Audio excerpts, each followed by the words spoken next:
પરિવર્તન લાવો ખેડૂત બચાવો અભિયાન અંતર્ગત આજે અમારી ખાગેસરી કુતિયાળ અને ખાગેસરીમાં પરિવર્તન સભા પહોંચી છે. માનનીય મનોજભાઈ, પ્રવીણભાઈ પણ ઉપસ્થિત રહ્યા હતા અને ખેડૂતોના જે વિવિધ મુદ્દાઓ છે, ખેડૂતોને ભાવ નથી મળતું, ખાતર બિયારણ નકલી મળે છે, ખેડૂતોને સિંચાઈની વ્યવસ્થા હજી સુધી પૂરી નથી પાડી શક્યા, ડેમો સારા નથી બન્યા, સિંચાઈનું પાણી નથી મળી રહ્યું, સાથે સાથે ખેડૂતોને વીજ થાંભલાઓને લઈને, હાઈ ટેન્શન લાઇનને લઈને મરજી પડે એ રીતે અત્યાચાર કરવામાં આવ્યા. તમામ મુદ્દાઓ ઉપર આજે ખેડૂતોને સંબોધન કર્યું છે અને ખેડૂતોને અપીલ કરી છે કે આગામી તાલુકા જિલ્લા પંચાયતની ચૂંટણીઓ છે એમાં ભાજપ વિરુદ્ધ મતદાન કરીને તમે પરચો બતાવો તો આગામી સમયમાં જ્યારે તમે પરચો બતાવશો, નહીં તો જો ભાજપને અહીંથી મત નીકળ્યા તો ભાજપ આગામી સમયમાં ટેકાના ભાવે મગફળી માત્ર 40 મણ ખરીદવાનું નક્કી કરશે.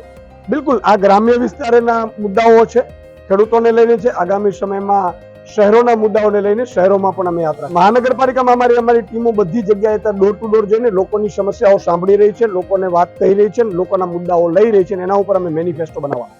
રોજ નવા અપડેટ્સ જોવા માટે અમારા પેજને ફોલો કરવાનું ભૂલશો નહીં.